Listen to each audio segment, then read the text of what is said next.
तक बिके न थे तो कोई पूछता न था। या रसूल अल्लाह, तुमने खरीद कर हमें अनमोल कर दिया। आ जाओ ऐ मोमिनो, मैं भी तुम्हें उसी बाजार मुस्तफा में बिकने की दावत करता हूँ।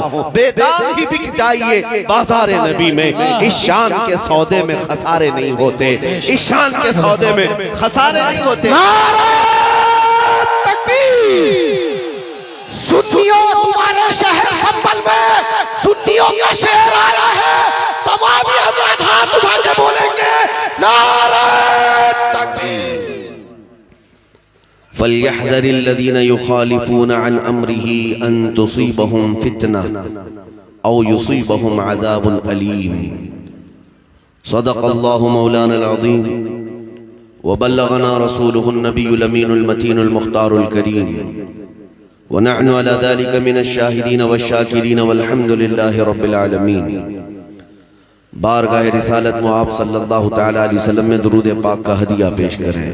अल्लाहुम्मा सल्लि अला सय्यिदिना व शफीअना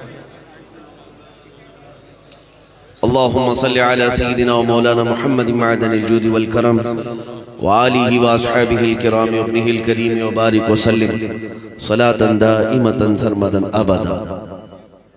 अज़ीज़ान गिरामी वक़ार, संभल की इस सरजमीन पर आज ये जो सरों का समंदर नजर आ रहा है, ये किसी दुनियादार या किसी नेता के लिए नहीं, मेरे मुस्तफ़ा के नाम पर आया हुआ है। बेशक, सुभान अल्लाह, सुभान अल्लाह। लोगों ने रैलियां देखी होंगी, 400-500 रुपए जमा करके जी जी नोट बांट कर वोट लेने वाली रैलियां तो देखी होंगी, लेकिन मैं उन्हें दावत नज़ारा पेश करता हूँ। ये गरीब मुसलमान जो सख्त ठंडियों की रात में भी अगर किसी के लिए जमा हो सकते हैं तो सिर्फ गुंबद खजरा के मकीन। बेशक, सुभान अल्लाह, हकीकत। अल्हम्दुलिल्लाह, ये जज्बा सदा अल्लाह ताला हम सबका सलामत रखे और आपको अल्लाह ताला इसी जज्बे पर कायम रखे। कुरान अज़ीम में अल्लाह ताला ने इरशाद फरमाया, लोगों को ये चाहिए कि वो मेरे नबी के हुक्म की मुखालिफत करने से बचें। फल्यहज़रिल्लज़ीना युखालिफूना अन अम्रिही, उन लोगों को चाहिए कि बच जाएं नबी पाक के हुक्म की मुखालिफत करने से, वरना क्या होगा? अल्लाह फरमाता है अन तुसीबहुम फितना औ युसीबहुम अज़ाबुन अलीम। अगर तुम उस रसूल के अम्र की, उनके हुक्म की मुखालिफत लगे रहोगे तो अनकरीब फितने में मुब्तला हो जाओगे या दर्दनाक अजाब में गिरफ्तार होगे। दो बातें आनी कंपलसरी हैं।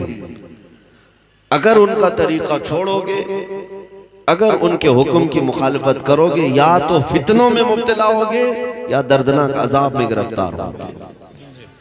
इसीलिए आज मैं बहुत सारी जगहों पर बड़े बड़े दानिश्वरों को या फिर एजुकेटेड लोगों को सेमिनार करते हुए देखता हूँ। मुसलमानों के पसमानदगी को उरूज देने के लिए वो बड़े बड़े सेमिनार भी करते हैं, उसमें एडवोकेट्स भी आते हैं, उसमें डॉक्टर्स, इंजीनियर सब जमा होकर के सर जोड़ करके बैठते हैं और मामलात डिस्कस करते हैं। कई जगहों की खबरें आई कि मुसलमान आखिर क्यों पसमानदा है, मुसलमान क्यों आखिर जिल्लत की तरफ जा रहा है, क्यों इस तरह ठोकरों पर जी रहा है। इस पर बहुत सारे बड़े बड़े दानिश्वर अपने अपने फैसले देते हैं, लेकिन बरसों पहले ही इकबाल ने कहा था, सबब कुछ और है जिसे तू खुद समझता। जी जी, सबब कुछ और है जिसे तू खुद समझता है। जवाल बंदे मोमिन का बेजरी से नहीं। माल ना होने की वजह से हम बिछड़े हुए लोग नहीं हैं, या फिर हथियार ना होने की वजह से हम बिछड़े हुए लोग नहीं हैं। हुकूमत, तख्त, ताज हमारे पास नहीं इसलिए बिछड़े हुए नहीं हैं, बल्कि हकीकी वजह क्या है उसको इकबाल ने यूं कहा, तरीके मुस्तफा को छोड़ना है वजह बर्बादी। जी जी, इसी से कौम दुनिया में हुई है बेइख्तिदार अपनी। और इसका इलाज क्या है? इलाज सिर्फ एक ही है, हमें करनी है शहीनशाह बतहा की रजा जो। जी जी, वो अपने हो गए तो रहमत परवरदिगार अपनी। नबी पाक सल्लल्लाहु तआला अलैहि वसल्लम की रजा ये आईने ईमान है और मुसलमानों हमारी असल जिंदगी भी यही है। बेशक आज तो जलसे का उन्वान रखा गया नामूसे रिसालत की हिफाजत के मुतालिक, तहफ़्फ़ुज़ नामूसे रिसालत। मैं कहता हूँ ये सिर्फ जलसों का उन्वान नहीं, हर मोमिन की पूरी जिंदगी का उन्वान है। वाह बेशक बेशक हर मुसलमान की जिंदगी का उन्वान यही हो कि तुम जी रहे हो तो नबी पाक की इज्जत की हिफाजत के लिए जी रहे हो, और अगर उनकी इज्जत नहीं तो फिर हमारी अपनी कोई इज्जत है ही नहीं। आबरू एमा ज़नाम मुस्तफ़ास्त, हम सब की इज्जत तो आबरू मुस्तफ़ा के नाम से है। हर चे दरी दुनिया बादे मुस्तफ़ास्त, जो कुछ भी दुनिया में हमें मिला है वो मुस्तफ़ा के बाद है। फर्स्ट प्रायोरिटी हुजूर की जात है। नबी पाक सल्लल्लाहु तआला अलैहि वसल्लम की रजा अगर इतनी अहम ना होती तो सहाबा इकराम रिदवानुल्लाहि तआला अलैहिम अजमाइन में कोई अपनी सुहाग रात छोड़ करके मैदान उहद में नहीं आ रहा होता। जी जी अगर हुजूर पाक सल्लल्लाहु तआला अलैहि वसल्लम की रजा इतनी अहम ना होती तो अपना घर बार सब लुटा करके कोई सिद्दीक़ अकबर नहीं आ रहे होते। अजीज़ान गिरामी, सहाबा ये समझ चुके थे जिसकी तर्जुमानी बरेली के इमाम ने किया था, ताजदार अहले सुन्नत इमाम इश्क व मोहब्बत ने किया था। कुरान तो ईमान बताता है उन्हें और ईमान ये कहता है मेरी जान फ़इन्नल हुब्ब हुवल ईमान कुल्लुहु अला ला ईमान लिमन ला मुहब्बत ला। या आला हज़रत ने फरमाया फ़इन्नल हुब्ब हुवल ईमान कुल्लुहु, उनसे मोहब्बत ही पूरा ईमान है, और खबरदार जिसके सीने में उनकी मोहब्बत नहीं उसका ईमान ही नहीं। बेशक बेशक और इसी की तर्जुमानी करता है इकबाल, बमुस्तफ़ा बरसा खैश के दी हमाउस्त गर्ब उन रसीदी तमाम बुलहबीस। अपने आप को नबी पाक के कदमों तक पहुंचा दो, यही दीन है। और अगर उन तक नहीं पहुंच सके तो जिंदगी अबू लहब की तरह है। अज़ीज़ा ने गिरामी वक़ार, हमारी अपनी जिंदगियां जो हमें मिली हैं वो क्या ऐश व इशरत के लिए मिली है? बहुत सारे नौजवान हमारी बातों को कड़वा समझते हैं कि ये सख्त बातें हैं, क्या सब छोड़ छाड़ करके हमें आप ही की बातों के पीछे चलना है? हमारी अपनी लाइफ है, हमें एंजॉय करने दिया जाए। अभी तुम्हारी जवानी उभरी है कि तुम्हें दुनिया हसीन लगने लगी।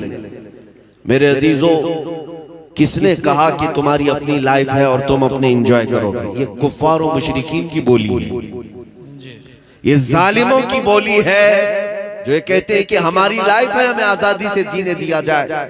जिनके नजदीक जिना कोई माना नहीं रखता, जिनके यहाँ शराब में रक्स करना कोई माने नहीं रखता, जिनके ताश के पत्तों पर इमारतें तामीर हों, उनके लिए ये ऐब की बात नहीं। तुम तो गुलामे मुस्तफा हो। कहाँ उनकी बातें करने लग गए कि ये लाइफ हमारी अपनी है, हमें जीने दिया जाए। अभी अभी जवान हुए हैं, आप दाढ़ी की बात करते हैं, टोपी की बात करते हैं, दीन की बात करते हैं। कहाँ आप हमें नमाजों की तरफ बुलाते हैं, बुढ़ापा आने दिया जाए। अजीज़ान गिरामी वक़ार, मैं उन नौजवानों से कहता हूं तुम धोखे में आ गए। तुम इन कुफ्फार और मुशरिकीन की तकलीद करते हुए या उनके पीछे चलने की कोशिश करते हुए अपने आप को भुला दिया। तुम्हारी असल क्या थी? जिंदगी ये नहीं है किसी की किसी के लिए, जिंदगी है नबी की नबी के लिए। ये मुर्शिद गिरामी हुजूर ताजुश शरिया बदरुल तरीक़ा रहमतुल्लाह तआला अलैह ने अपने आखिर ज़मान में ये नसीहत किया था, ऐ लोगों जो ये कहते हैं कि हमारी अपनी जिंदगी हमें जीने दिया जाए अपनी मर्जी के मुताबिक, नहीं, तुम्हारी अपनी मर्जी के मुताबिक नहीं, तुम जियो तो मुस्तफा की मर्जी के मुताबिक। जिंदगी ये नहीं है किसी की किसी के लिए, जिंदगी है नबी की नबी के लिए। ना समझ मरते हैं जिंदगी के लिए, जीना मरना है सब कुछ नबी के लिए। और उनके दादा इमाम अहले सुन्नत फरमाते हैं, दहन में जुबान तुम्हारे लिए, बदन में है जान तुम्हारे लिए, हम आए यहाँ तुम्हारे लिए, उठे भी वहाँ, हाँ हमारे पास जो कुछ भी है या रसूल अल्लाह वो सब तुम्हारे लिए, हमारा अपना क्या है। इसीलिए जिन लोगों को ये लगता है कि हम नामूस रिसालत की हिफाजत के लिए अगर किसी को आवाज देते हैं, कभी हमें आग में कूदने की जरूरत पड़े तो हम हिचकिचाते नहीं। अगर किसी को ये एतराज है कि ये खुदकुशी है तो उनको ये जवाबन हम अर्ज करते हैं, खुदकुशी उस वक्त होगी जब किसी लैला की मोहब्बत में मजनू जान दे रहा हो। दुनियावी मजाजी इश्क में कोई फांसी के फंदे पर लटक कर अपनी जान दे रहा हो। मेरे अजीजों, यहाँ मसला दुनियावी मजाजी इश्क और मोहब्बत का नहीं, यहाँ तो मसला ये है जान दी हुई उसी की थी। जान दी हुई उसी की थी। हक तो यह है कि हक अदा ना हुआ। नबी पाक सल्लल्लाहु तआला अलैहि वसल्लम की मोहब्बत में जो जान दी जाती है इसे खुदकुशी नहीं कहा जाता, बल्कि यह असल जिंदगी है। और हुजूर ताजुश शरिया रहमतुल्लाह तआला अलैह फरमाते हैं, तेरे दामने करम में जिसे नींद आ गई, या रसूल अल्लाह, तेरे दामने करम में जिसे नींद आ गई है वो फना न होगी, उसे जिंदगी मिली। अल्लाहु अकबर, या रसूल अल्लाह, जिंदाबाद। रसूल पाक सल्लल्लाहु तआला अलैहि वसल्लम की इज्जत की हिफाजत के सिलसिले में जो अहादीस तवातुर के हद तक पहुंचती हैं और सहाबा इकराम रिदवानुल्लाह तआला अलैहिम अजमाइन की उनके मामूलात जो हम तक पहुंचते हैं, मैं एक बात आपको बता दूं, सैयदना खालिद बिन वलीद सैफुल्लाहिल मसलूल रदियल्लाहु तआला अन्हु अर्ज़ाहु अन्ना, मोमिनीन को आज चाहिए कि कसरत से हज़रत खालिद बिन वलीद को पढ़े। जिसके दिल में बुज़दिली का मर्ज आया हो वो मर्ज खत्म हो जाए।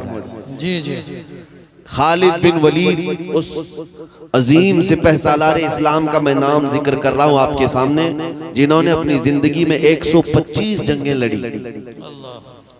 ईमान लाने के बाद की बात कर रहा हूं। 125 जंगें लड़ी और अल्लाह ताला की इनायत ऐसी कि 125 में एक जंग में भी कभी उन्हें शिकस्त नहीं हुई। सुभान अल्लाह, सुभान अल्लाह। अजीज़ान गिरामी, ये रसूलुल्लाह सल्लल्लाहु तआला अलैहि वसल्लम के जानिसार सहाबा में से एक सहाबी का जिक्र कर रहा हूं। उनकी एक दूसरी खुसूसियत ये भी है तारीख में कि खालिद बिन वलीद ने जिस इलाके को फतह किया 1400 साल के बाद आज भी वो इलाका दायरा इस्लाम में ही है। आज तक कभी दोबारा किसी के हाथ नहीं गया। 125 जंगें लड़ी। आपका खुद का फरमान है, जंगे मौता में सिर्फ एक जंग में खालिद बिन वलीद के हाथ से 9 तलवारें टूटी। 9 तलवारें टूटी एक के बाद दीगरे, लेकिन न कभी पस्ती की तरफ आए न कभी अपने कदम को पीछे किया। 9 तलवारें टूटने का मतलब समझते हैं आप? उनकी एक तलवार 35 किलो की होती थी। हाँ, हजरत खालिद बिन वलीद रज़ियल्लाहु ताला, और उनका जो ढाल पकड़ने का है वो भी 25 किलो का। ये दोनों हाथों से पकड़, और जिंदगी उनकी जब इख्तिताम पर आई, आपने फरमाया मेरे पूरे बदन पर एक बालिश्त जगह भी बाकी नहीं जहां तीर या नेज़े का जख्म ना हो।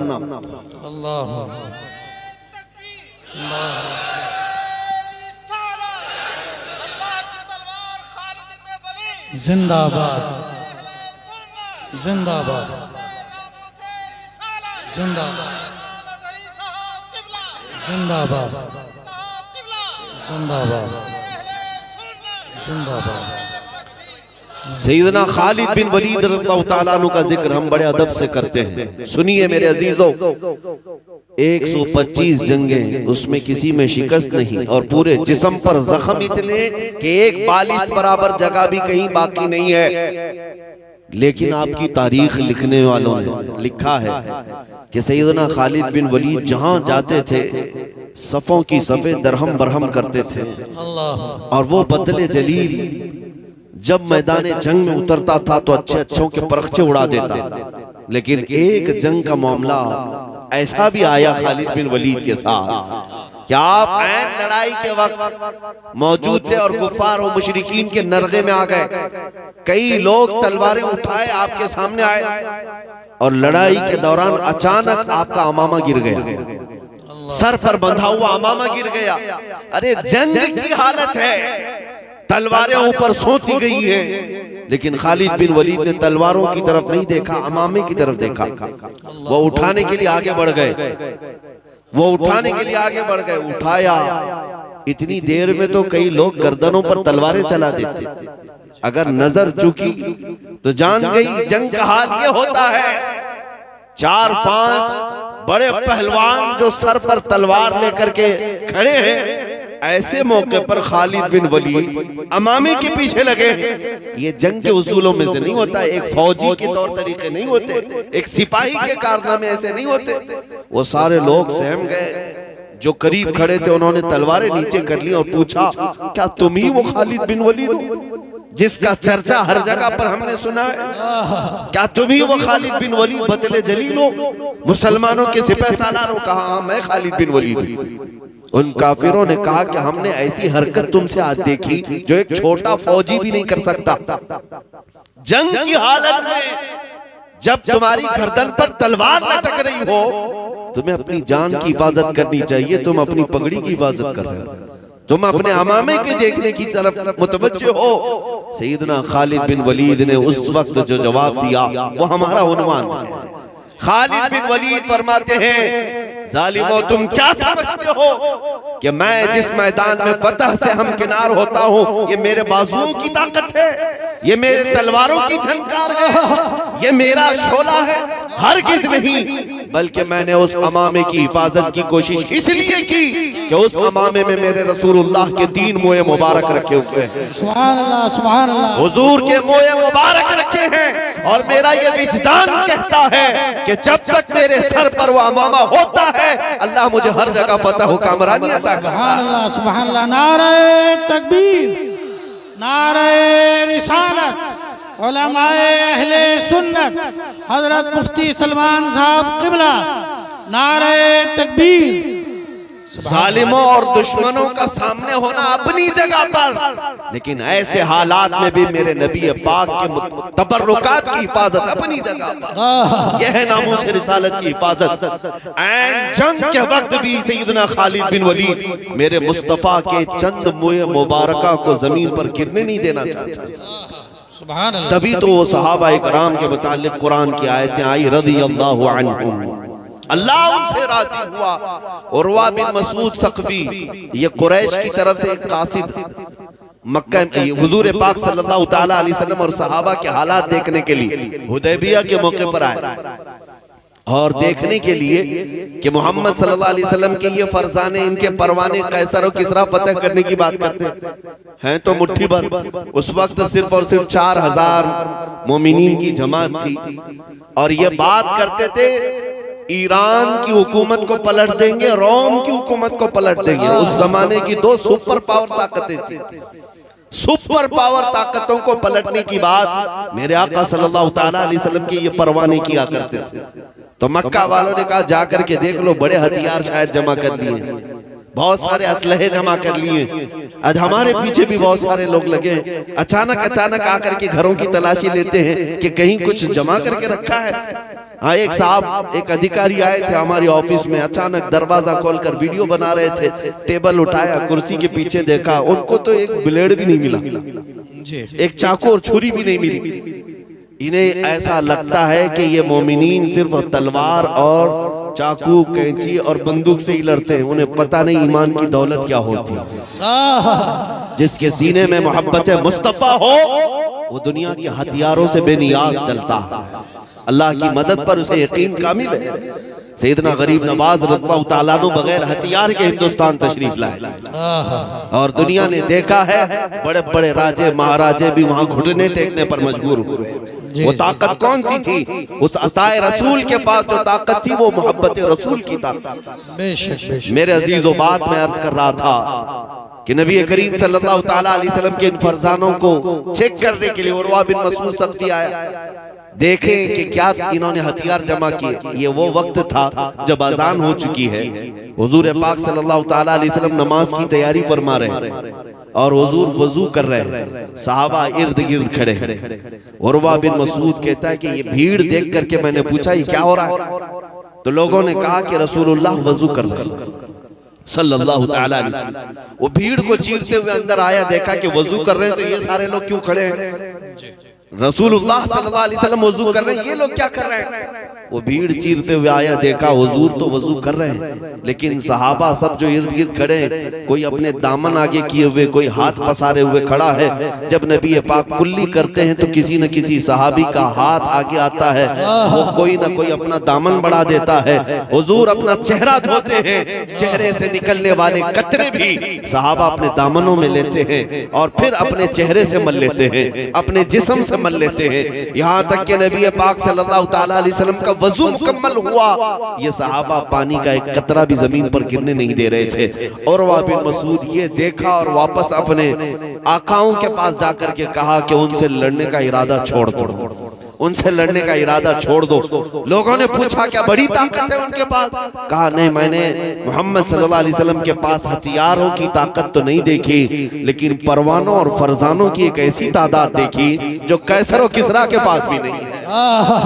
मैंने किसरा का भी दरबार देखा, कैसर का भी दरबार देखा। जब बादशाह सामने होता है तो ताज़ीम तो बहुत सारे फौजी करते हैं, लेकिन मोहम्मद सल्लल्लाहु ताला अलैहि वसल्लम के फरजानों में मैंने देखा उनके वजू का कतरा वो जमीन पर गिरने नहीं देते, तो फिर उनके खून का कतरा जमीन पर गिरने कब देंगे? यही हालात थे। अल्लाहु अकबर, सुभान या रसूल अल्लाह, सुभान अल्लाहु अकबर या रसूल अल्लाह। अजीजा ने गिरामी वक़ार इसी को देख करके कहा था, किसी ने दीवान गाने इश्क़ मोहम्मद को देखकर घबरा गई है गर्दिशे दौरान कभी कभी। हुजूर पाक सल्लल्लाहु ताला अलैहि वसल्लम के उन जानिसार सहाबा ने जो जिंदगी गुजारने के उसूल हमें बताए, उससे बेहतरीन उसूल कहीं नहीं मिल सकेंगे। आज मुझे अफसोस इसी बात का है कि जिसके पास दुनिया का सबसे हसीन चेहरा है, मुझे बताओ ए मुसलमानों, क्या मेरे मुस्तफा करीम सल्लल्लाहु ताला अलैहि वसल्लम से हसीन कोई और है? आपने ना सुना होगा ना देखा होगा, और हमारा ईमान भी यही कहता है। जिस कौम के पास दुनिया का सबसे हसीन चेहरा, जिस कौम के पास सबसे बुलंद अखलाक वाला रसूल है, उस कौम को किसी और की इक्तिदा की क्या जरूरत पेश आ गई? किसी और को आइडियल बनाने और किसी और के फैन बनने की जरूरत क्या पेश आई? दुनिया को ये बता देते हैं मुसलमानों, हम इसके उसके मोहताज क्यों बने? हमारे पास ना अखलाक की कमी है, ना खूबसूरती की कमी है, ना हमारे पास इल्म की कमी है, ना हमारे पास रसूल पाक सल्लल्लाहु ताला अलैहि वसल्लम की मोहब्बत की कमी है।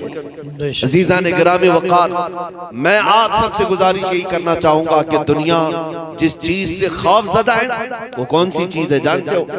यही तुम्हारे जो नारे हैं, लब्बैक या रसूल अल्लाह। अभी आपने कमर उस्मानी साहब से जो सुना, जो जान मांगो तो जान दे दे, जो माल मांगो तो माल दे दे, ये तो सिर्फ तुमको जलसों में लगता है, लेकिन ये कई काफिरों की आंखों में चुभता है और दिल में गड़ता है। वो इसी ताकत और इसी जज्बे के दुश्मन है, बाकी तुम्हारे और किस चीज के दुश्मन है? मियाँ उसके अलावा हमारे पास है क्या? सब तो लूट मार करके खत्म किया जा रहा है। जो चीज तुम्हारे पास बाकी है वो नबी पाक के कदमों पर फिदा होने वाली जो ताकत है, इस ताकत को वो खत्म करने के लिए पूरी एड़ी चोटी का जोर लगा रहा है। अब उनके पास तरीका क्या बचा? दुनिया का हुस्न तुम्हारे सामने लाकर खड़ा कर देना, नंगी हसीनाओं को तुम्हारे सामने पेश करना, ताकि तुम मदीने के ताजदार की तरफ से मुंह फेर कर किसी हसीना के दामे फरेब में आ जाओ। कभी तुम्हारे कदमों में सीमो सर के अंबार बिछा देना, दौलत तो माल की रेल पेल तुम्हारे सामने आ जाए, ताकि तुम इश्क़ मुस्तफ़ा की दौलत को छोड़कर इस जरो सेम को देखने चले आओ। मेरे अजीजों, इन हालात में मुझे मुर्शिद गिरामी का वो शेर याद आता है, बुल हवस सुन सीमो जर की बंदगी अच्छी नहीं। बुल हवस सुन सीमो जर की बंदगी अच्छी नहीं, उनके दर की भीख अच्छी सरवरी अच्छी नहीं। उनके दर की भीख अच्छी सरवरी अच्छी नहीं। दुनिया अब तुम्हें जो आजमाती है वो हुस्न जमाल देकर या दौलत माल देकर, और जो मोमिन दौलत माल हुस्न जमाल के देखने के बाद भी बहकते नहीं, उनके दामे फरेब में फंसते नहीं, उनके लिए फिर ये तलवारें उठाते हैं, उनके लिए ये आतंकवादी मॉब लिंचिंग करते हैं, उनके लिए जेलों की सलाखें हैं।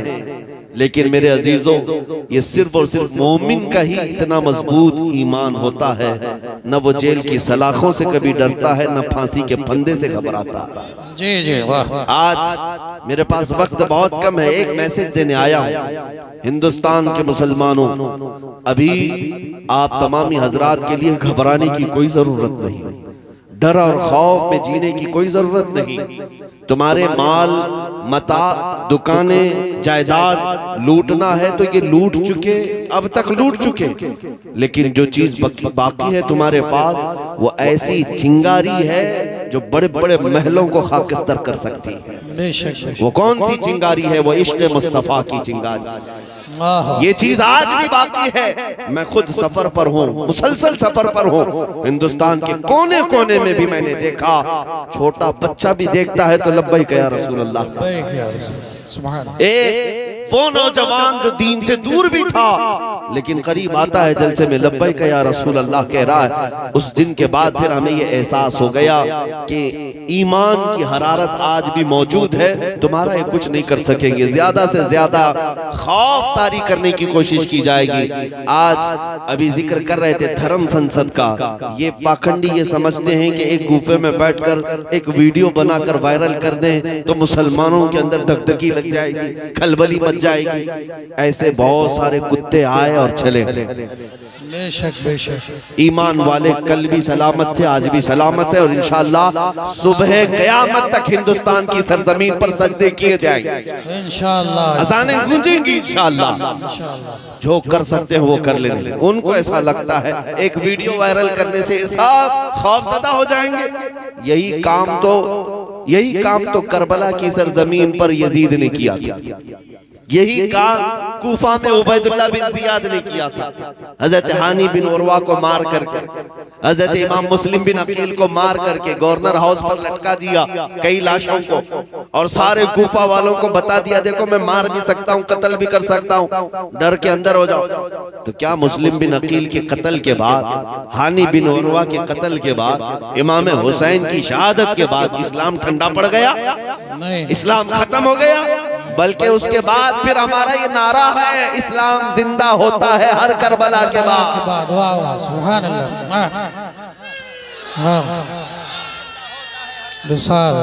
वाह सुभान, जिंदाबाद जिंदाबाद जिंदाबाद, सुभान अल्लाह, जिंदाबाद, अल्लाह सुभान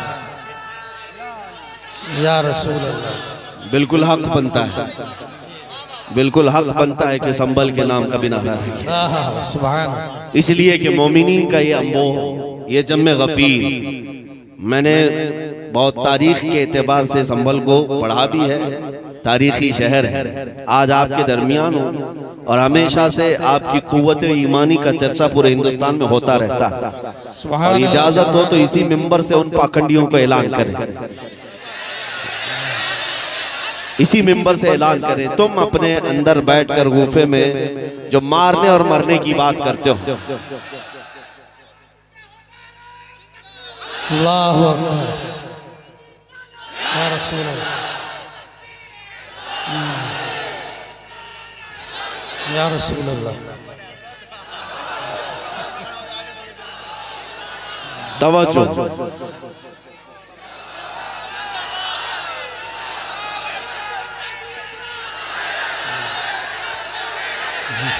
मेरे अजीजों तवज्जो। लब्बैक लब्बैक लब्बैक या रसूल अल्लाह, लब्बैक लब्बैक लब्बैक लब्बैक, आप तवज्जो चाहे, बैठ जाए, बैठ जाए। लब्बैक, तशरीफ रखें आप हजरात, तशरीफ रखें। अब बयान से बात कर लें, बयान से बात कर लें, बयान से बात कर लें, बयान की तरफ तवज्जो करें। नारे तो हो जाएंगे, बयान की तरफ तवज्जो करें।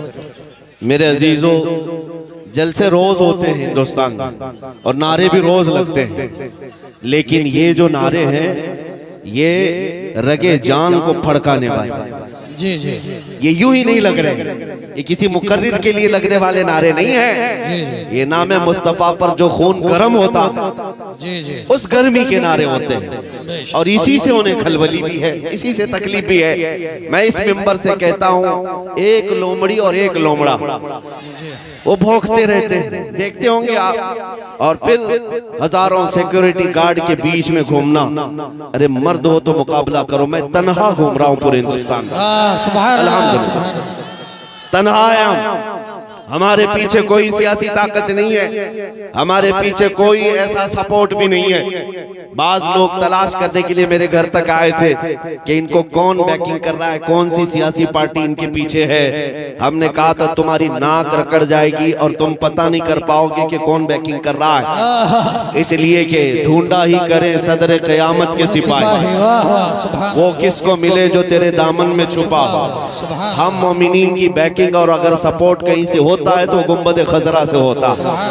नबी पाक सल्लल्लाहु तआला अलैहि वसल्लम की मोहब्बत लेकर हम पूरी दुनिया में तन्हा चलते हैं, अल्हम्दुलिल्लाह खौफ नहीं होता, इसलिए कि जालिमों डराओ उसे जिसे जीने का शौक हो। मौत से डराना, जेल से डराना, फांसी से डराना, उसे डराओ जिसे जीने का शौक है। हम तो रोज रात ये सोच करके सोते हैं कि कब मलकुल मौत आए, रूह कब्ज करे और हमारे नबी से हमारी मुलाकात कराए। सुभान अल्लाह, सुभान। नारे तकबीर, नारे रिसालत, इज्तिमाए पैगाम हक, उलमाए अहले सुन्नत, मुफ्ती मोहम्मद सलमान साहब क़िबला अज़हरी, नारे तकबीर, सुभान अल्लाह। शबे गोर भी उसी गुल से मुलाकात की रात। अजीज़ान गिरामी वक़ार, मैं बात ये कह रहा था, आप अपना जोश थोड़ी देर के लिए खामोश रखें, थोड़ी देर के लिए। मैं बात ये कह रहा था कि इनकी इतनी ताकतों के मातहत होने के बाद लोमड़ी और लोमड़ा चंद कमरों के अंदर बैठ करके वीडियो बनाकर वायरल करके मुसलमानों के दिलों को छलनी करने की कोशिश है।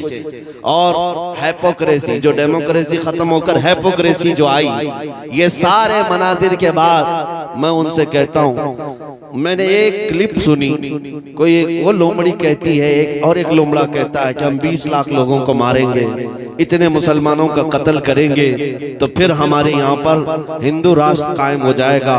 जालिमों, तुम्हारे अंदर इतनी हिम्मत ही नहीं है, मारने मरने की बात पाखंडियों से हो ही नहीं सकती, कभी हो ही नहीं सकती।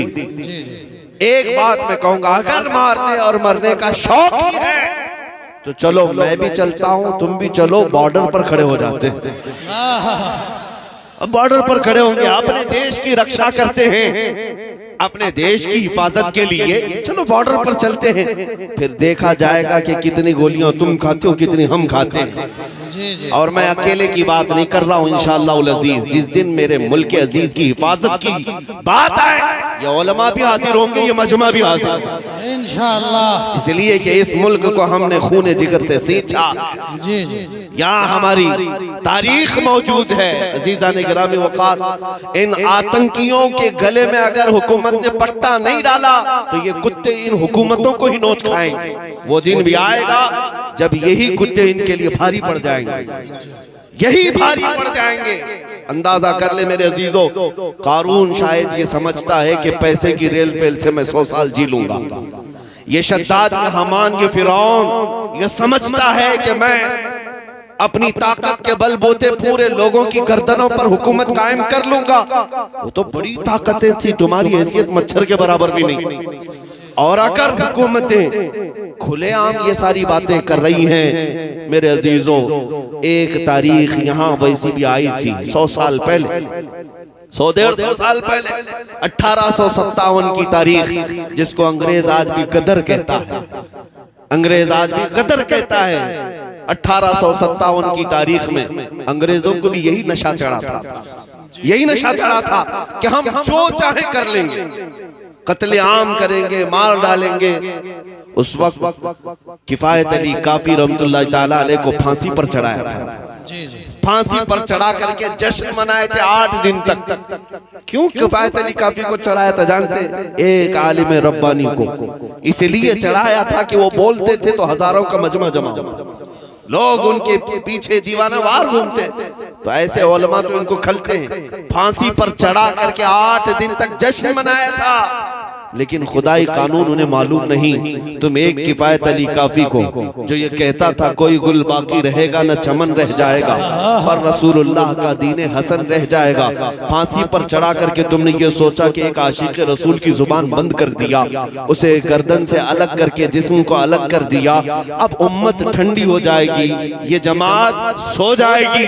लेकिन मौला ताला का एहसान तो देखें, मुरादाबाद ज्यादा दूर नहीं है। किफायत अली काफी को यहाँ फांसी पर चढ़ा रहा है अंग्रेज, और मौला पड़ोस में बरेली में इमाम अहमद रजा को पैदा कर रहा है। सुभान अल्लाह, ज्यादा फासला न शहरों का है न तारीख का है। एक आशिक रसूल अगर तुम्हारे हाथों फांसी पर चढ़ा है तो अल्लाह ताला ने दूसरा ऐसा आशिक पैदा किया जिसने करोड़ों दिलों में ये इश्क भर दिया, करूं तेरे नाम पे जां फिदा, न बस एक जां दो जहां फिदा, दो जहां से भी नहीं जी भरा, करूं क्या करोड़ों जहां नहीं। मैं बात ये करना चाहता हूँ, तुम जितने चिराग बुझाओगे मौला उतने चिराग और रोशन फरमाए। सुभान अल्लाह, सुभान अल्लाह। जिसको जिसको तुम पकड़ करके कत्ल करने की धमकियां देते हो, ये इस्लाम न कल मिटा था न आज मिटा है, ना सुबह क़यामत तक मिटा सकोगे। अल्लाह ने कुरान पाक में फरमाया है, युरीदूना लियुत्फिउ नूरल्लाहि बिअफ़वाहिहिम वल्लाहु युरीदु अन युतिम्मा नूरहु वलौ करिहल काफिरून। मुशरिकीन ये चाहते हैं कि अपने मुंह के फूंकों से अल्लाह के चिराग को बुझा दे, और ये हो नहीं सकेगा। अल्लाह अपने चिराग को रोशन करके रहेगा, काफिर अगरचे इसको नापसंद करें, काफिर अगरचे इसको नापसंद करें। मेरे अजीजों, बात सिर्फ इतनी मुझे करनी है, तुम्हारा अपना रोल क्या होना चाहिए? क्या यही जोश के नारे जो हम पिंडाल में बैठ करके करें? क्या हमारी यही तकरीरें जो जलसे तक रहे? नहीं मेरे अजीजों, हमारा लक़ब, एक मोमिन का लक़ब ये था कफन बरदोश। ये सीने पर बल्कि अपने कंधे पर कफन लेकर के चलता है, इसे मौत से खौफ नहीं है।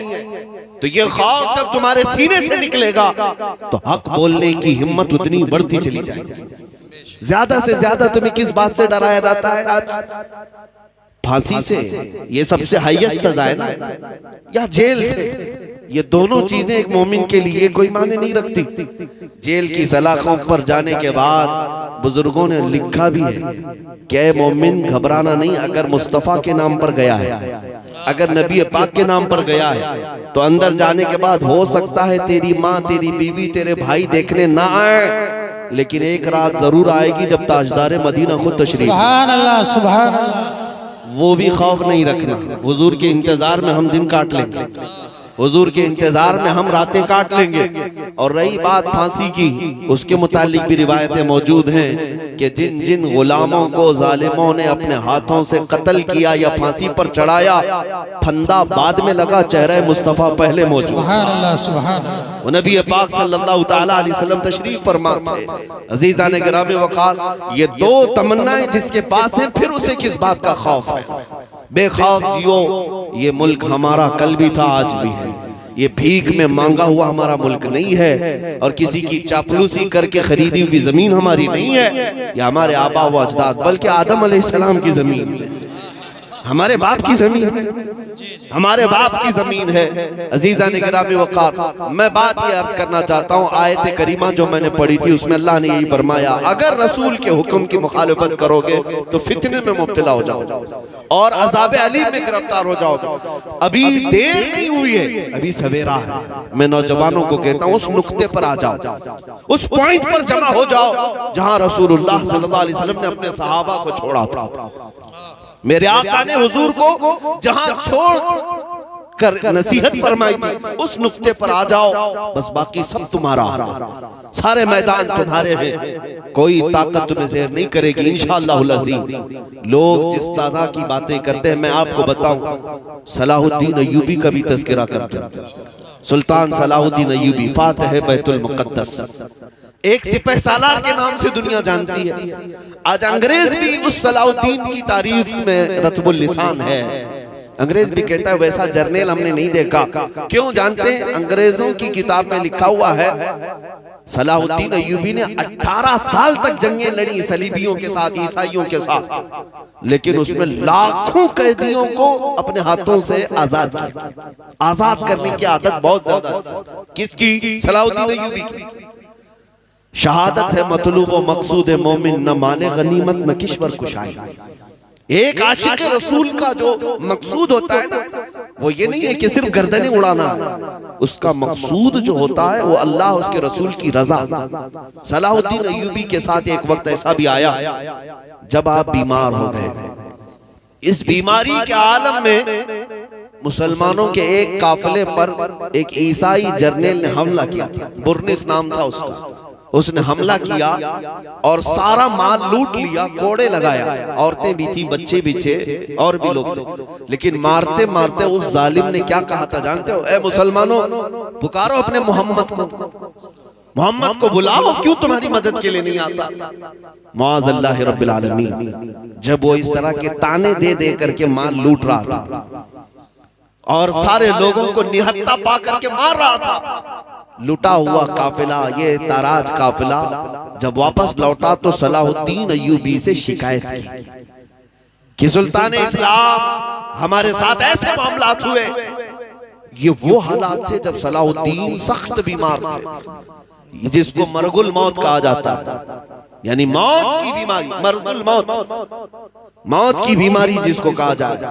लोग इयादत के लिए आ रहे थे, लेकिन सलाहुद्दीन अय्यूबी ने जैसे ही ये बात सुनी, अल्लाह की बारगाह में हाथ फैलाया और कहा, ऐ रब्बे जुल जलाल, तूने सलाहुद्दीन को हर चीज अता की, बस तेरा ये नाचीज बंदा, आजिज बंदा इतनी भीख मांगता है कि मेरी उम्र को इतनी लंबी कर दे कि मैं बुरनिस का सर उड़ा सकूं, इतनी जिंदगी और दे दे। क्यों? इसलिए कि नबी पाक सल्लल्लाहु ताला अलैहि वसल्लम को उसने ताना मारा। मोमिनीन से ये कहा ना कि मोहम्मद को बुलाओ। सलाहुद्दीन अय्यूबी बीमारी के आलम में दुआ करते रहे। 2.5 साल का अरसा गुजरा। 2.5 साल के बाद आप शिफायाब हुए, सेहतमंद हुए और उसके बाद खड़े हुए और तलवार लेकर के निकले। मोमिनीन की फौज को जगह जगह रवाना किया, मार के हुए। एक दिन वो आ भी गया जब ये बुरनिस हत्ते चढ़ गया मुसलमानों की, गिरफ्तार हो गया। और मुसलमान जब फातिह की हैसियत से बैतुल मुकद्दस में आए और उस बुरनिस को पकड़ करके लाए। सलाहुद्दीन अय्यूबी की आदत तो थी कि गिरफ्तार कैदियों को रोज आजाद करता था, रोज आजाद करते थे। उस दिन भी जितने कैदी आए थे उनमें से अक्सर को आजाद किया। जब बुरनिस का नंबर आया, उसने कहा, ऐ सलाहुद्दीन, तुम्हारी आदत तो हमें पता है कि तुम गिरफ्तार कैदियों को माफी के बाद आजाद कर देते हो, मैं भी माफी मांगता हूं, मुझे अपने वतन जाने दे दो। सलाहुद्दीन अय्यूबी ने एक तारीखी जुमला कहा, ऐ बुरनिस, अगर तुझे मैं माफ कर दिया तो अल्लाह का अजाब मुझे गिरफ्तार कर, मैं अल्लाह के अजाब में गिरफ्तार हो जाऊंगा। तेरी जुबान से मैंने वो नाजेबा कलमा सुना है जिसको एक मोमिन सुन करके जिंदा रहना बेकार समझता। सलाहुद्दीन अय्यूबी ने तलवार लहराई और उसकी गर्दन पर रख करके कहा, आज से 2.5 साल पहले तूने मुसलमानों से कहा था कि बुलाओ मोहम्मद कहाँ है। देख, उस मोहम्मद ने सलाहुद्दीन को भेजा है तेरा सर कलम करने। सुभान अल्लाह, सुभान अल्लाह, नारे तकबीर, सल्लल्लाहु ताला अलैहि वसल्लम, उसका सर कलम किया, सुभान अल्लाह, उसका सर कलम किया। लेकिन जो बात मुझे अर्ज करनी है वो ये है मेरे अजीजों, ये जो 2.5 साल का अरसा गुजरा ना, जो बीमारी के आलम में थे सलाहुद्दीन अय्यूबी, ये 2.5 साल के बारे में उनके शागिर्द और उनके फौजी रिवायत करते हैं, एक दिन भी हमने सलाहुद्दीन को पैर फैलाकर सोते हुए नहीं देखा। अल्लाह, 2.5 साल तक पैर फैला करके नहीं सोया। बीमार भी थे, लोग कहते कि लंबा सो जाएं, वो कहते जलाल में आकर कि तुम मुझे सीधा सोने की बात करते हो, जबकि मेरे ऊपर अभी फर्ज बाकी है मेरे नबी पाक को गाली दी। सुभान अल्लाह, उस फर्ज की जब तक सुबुकदोशी ना हो मैं अपने पैर लंबे नहीं करूंगा। ये थे हमारे सलातीन इस्लाम। इनको अल्लाह ताला ने जो फतूहात अता की है वो वफाए मुस्तफा पे अता की है। नबी पाक सल्लल्लाहु ताला अलैहि वसल्लम की वफादारी में मिली है सारी चीज। अजीजान गिरामी वक़ार, आज मैं आपसे भी यही कहता हूँ, ताकत और कुव्वत जमा करने की कोशिश में अपने वक्त को सर्फ ना करो, बल्कि जवानों से मैं सिर्फ इतनी बात कहूंगा, किसी दिन खड़े हो जाना, किसी दिन खड़े हो जाना, आंख बंद करके अपने नबी पाक को हाजिर और नाजिर समझना और कहना या रसूल अल्लाह दुनिया में बहुत थक चुका, रंगीनियां रानाइयां देख करके मैं गुमराह तो बहुत हुआ, लेकिन अब जो चलूंगा तो सिर्फ आपके कदमों के पीछे चलूंगा। सुभान अल्लाह, फिर देखना कि रसूलुल्लाह सल्लल्लाहु ताला अलैहि वसल्लम की इनायतें आएंगी कि नहीं आएंगी। इसलिए कि वो रसूल निहायत ही गैरतमंद रसूल है, गैरतमंद रसूल है। उन जवानों से मैं कहता हूं जो किसी लैला की मोहब्बत में मजनू हो गए, पागल नजर आते हैं, चेहरा लटका हुआ है, महबूबा छोड़कर भाग गई तो ये खुदकुशी करने पर आ गया और शेर और शायरी में जिंदगी गुजारने लग गया। एक साहब आए थे मेरे पास, वो दर्द की दास्तान सुना रहे थे। 4 साल का हमारा रिश्ता था, छोड़कर भाग गई और आप चेहरा लटकाए इधर उधर घूम रहे, शेर और शायरी कर रहे हैं। मैंने यही कहा था ना था, जब दिल देना ही था तो ऐसे को क्यों दिया जो रोज अपना दिल बदल। ये दुनिया है जिसको आला हज़रत ने कहा था शहद दिखाए जहर पिलाए, कातिल डाइन शोहर कुश, ये अपने शोहर को मारने वाली दुनिया है। तुमको दिल देना ही था तो ऐसी लैला को क्यों दिया जिसका तुम्हारे ताल्लुक से कोई ऐसा ख्याल नहीं है। मेरे अजीजों, एक दिल अल्लाह ने दिया, काश अगर दरे मुस्तफा पर रखा होता, ताजदारे मदीना के हाथों में दिया होता। मेरे मुस्तफा की गैरत इतनी है कि तुम्हारी आखिरी सांस तक वो कभी तुम्हारा हाथ नहीं छोड़ते। दुनिया तो दुनिया है, कब्र में भी जाओगे, मुनकर नकीर बाद में आएंगे, तुम्हारे मुस्तफा पहले कब्र तो कब्र है। हश्र के दिन भी यही हाल होगा, जब कोई तुम्हें पूछ नहीं रहा होगा, माँ बच्चे से भाग रही होगी, लेकिन वो मुस्तफा है। फरमाते हैं कयामत के दिन तुम देखोगे मेरे कंधे पर चादर पड़ी होगी और चादर खसक खसक कर गिर रही होगी। एक हाथ से मैं अपनी चादर संभाल रहा हूँगा और दूसरे हाथ से अपने उम्मती को पकड़ रहा हूँ। जन्नत में जाने तक की जमानत है मेरे मुस्तफा की। वहां दिल दिया होता तो चेहरा लटकाए हुए नहीं घूम रहा होता और दुनियावी मजाजी इश्क में शेर व शायरी नहीं कर रहा होता। अगर उस दरबार में दिल दिया होता तो फिर फख्र से ये कहता, जान है इश्क मुस्तफा रोज फजू करे खुदा, जिसको हो दर्द का मजा नाजे दवा उठाए क्यों। आओ आशिकों को सुनो, बरेली का आशिक कहता है फिर के गली गली तबाह, ठोकरें सबकी खाई क्यों, दिल को जो अक्ल दे खुदा तेरी गली से जाए क्यों। अजीजा ने गिरामी वकार या रसूल अल्लाह, लब्बैक या रसूल, लब्बैक या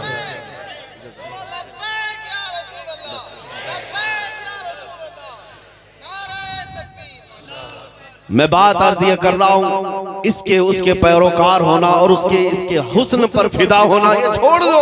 तुम्हें जवानी इन दुनियावी मजाजी आशिकों के तौर पर गुजारने के लिए नहीं दी गई है। तुम्हें जो दुनिया और तुम्हें जो जिंदगी दी गई है वो नबी पाक सल्लल्लाहु ताला अलैहि वसल्लम से वफा के लिए दी गई है। ओहद के मैदान में एक खातून ऐसी है मदीने की जिसके 4 रिश्तेदार इंतकाल कर चुके थे, भाई भी, बेटा भी, बाप भी, शौहर भी। 4 लोग एक ही औरत के शहीद हो गए। जब सहाबा उसे खबर देने के लिए आए, तुम्हारे बाप भी शहीद हुए, तुम्हारे बेटे भी, तुम्हारा भाई भी, तुम्हारा शौहर भी। उस खातून ने क्या पूछा, ऐ लोगों सब मेरे घर वालों के कत्ल की खबर दे रहे हो, पहले बताओ रसूलुल्लाह सलामत है या नहीं। हुजूर पाक सल्लल्लाहु ताला अलैहि वसल्लम सलामत है या नहीं। साहबा ने कहा अल्लाह के नबी सलामत है। वो खातून कहती है मेरा चांद सलामत है तो पूरी कायनात सलामत है। सुभान अल्लाह। उन्हें गम किसी और चीज का नहीं था। ऐ मेरे अजीजों, ये है मोहब्बत मुस्तफा जो हमें उन सहाबा ने अता किया। एक मदीने की खातून हुजूर की बारगाह में जिहाद में जाने के वक्त 1.5 साल का बच्चा लेकर के आई, 1.5 साल का बच्चा लेकर के आई। कहा या रसूल अल्लाह मेरे घर में इसके अलावा कोई जवान नहीं, मेरा शौहर इंतकाल कर चुका, 1.5 साल का बच्चा, इसे भी कबूल कर ले। साहबा ने पूछा इसका क्या करेंगे। वो खातून कहती है मुझे पता है ये चल भी नहीं सकता, तलवार और तीर तो नहीं चला सकता, लेकिन या रसूल अल्लाह आप अपने मुजाहिद सहाबा के हाथों में दे दें, जब दुश्मनों की तरफ से तीर चले तो मेरा बच्चा ढाल के काम आ सकता है। वो फिदा करने वाली खवातीन जिन्होंने अपने सुहाग भी हुजूर पाक सल्लल्लाहु अलैहि वसल्लम के कदमों पर निछावर किए। आज की दुल्हन कौन है ऐसी दुल्हन जो अपने जवान दूल्हे को ऐसे जंगी हालात में जाने की इजाजत दे दे। वो सिर्फ और सिर्फ खवातीन मदीना हो सकती है। नबी पाक सल्लल्लाहु ताला अलैहि वसल्लम की मियाँ ये मोहब्बत की बात जो हम करते हैं ना, ये आसान चीज नहीं है। ये शहादत कहे, उल्फत है, कदम रखना लोग आसान समझते हैं मुसलमान होना।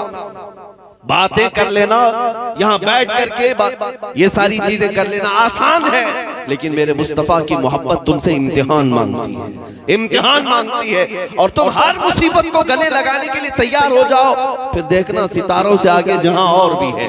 ये जो तुमको दिख रहा है ना, मैं जाऊंगा तो मेरी माँ का क्या होगा, मेरी बीवी का क्या होगा, छोटे बच्चे हैं मेरे उनका क्या होगा, इस तरह के हालात और वसवसे शैतान तुम्हारे जहन में लाता है। मेरे अजीजों, इस वक्त सिर्फ इतना सोचना, क्या मदीने के उन सहाबा के बीवी बच्चे नहीं थे?